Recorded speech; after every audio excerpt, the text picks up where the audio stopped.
Hey guys, today I'm going to talk about the most brain-dead build in Path of Exile. That's right, even if you lack the intelligence to avoid slow one-shot mechanics, this build is the premier walking simulator to beat the Atlas in less than 2 IQ. But before we get into the video, don't forget to subscribe.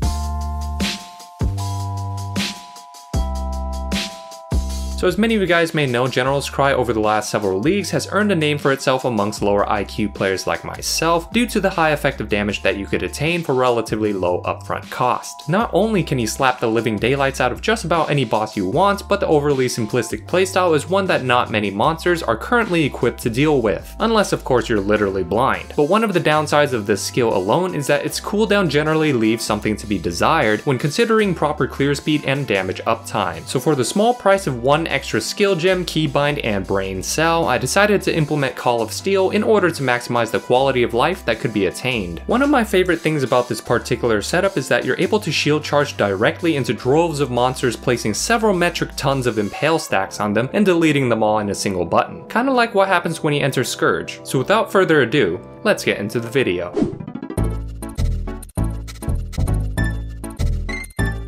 So the way this build works is you charge face first into your enemies like a monkey, somehow impale them with your flat shield because of how sharp it is, and deploy Call of Steel in order to recall all the shards that came from your shield. Since we have General's Cry keybinded to left click, every few seconds we will spawn several shadow clones that will essentially clean up any stragglers that are left behind. Alternatively, if you couldn't even spare a single brain cell to push that extra button, you could just walk around and watch the Atlas flatten before your very eyes. By stacking tons of armor on our shield, we can massively scale both the damage of our shadow warriors using shield crush, as well as our own damage on shield charge. Combined with the clear speed of Call of Steel and the quality of life afforded by this simple playstyle, we can achieve a pretty well-rounded build. Now for our ascendancy, we're gonna run with the Berserker. It's pretty obvious to even a moron like myself why this is the case, but for those of you who have a hard time comprehending, allow me to explain. Warbringer gives us more damage, Crave the Slaughter gives us more damage, Rite of Ruin gives us more damage, and Aspect of Carnage increases our damage taken by 10% in exchange for 40% more damage dealt.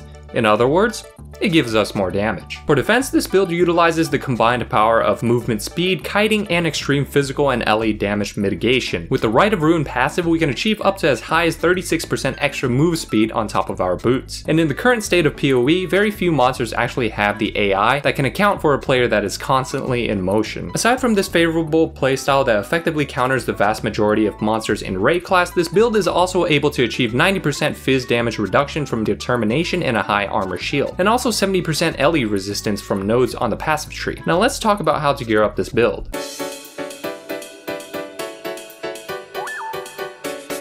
To gear up this build, we're gonna need 3 things: a shield, corpse walker, and the dark seer. Everything else can be used to tank up your character. For our shield, we'll want to achieve a minimum of 2000 armor in order to clear T16 maps. Corpse walker will allow us to fully automate our interaction with General's Cry by producing corpses at our feet. Now for the final piece of the puzzle, we have an item with incredible synergy to this build, the dark seer. This item is essentially a stat stick that grants you life, mana, global damage, chance to blind, and ability to inflict malediction. The most notable benefit being the malediction, and that's all. If you want to compare a budget version of this build to what I currently have, you can check out the POBs below.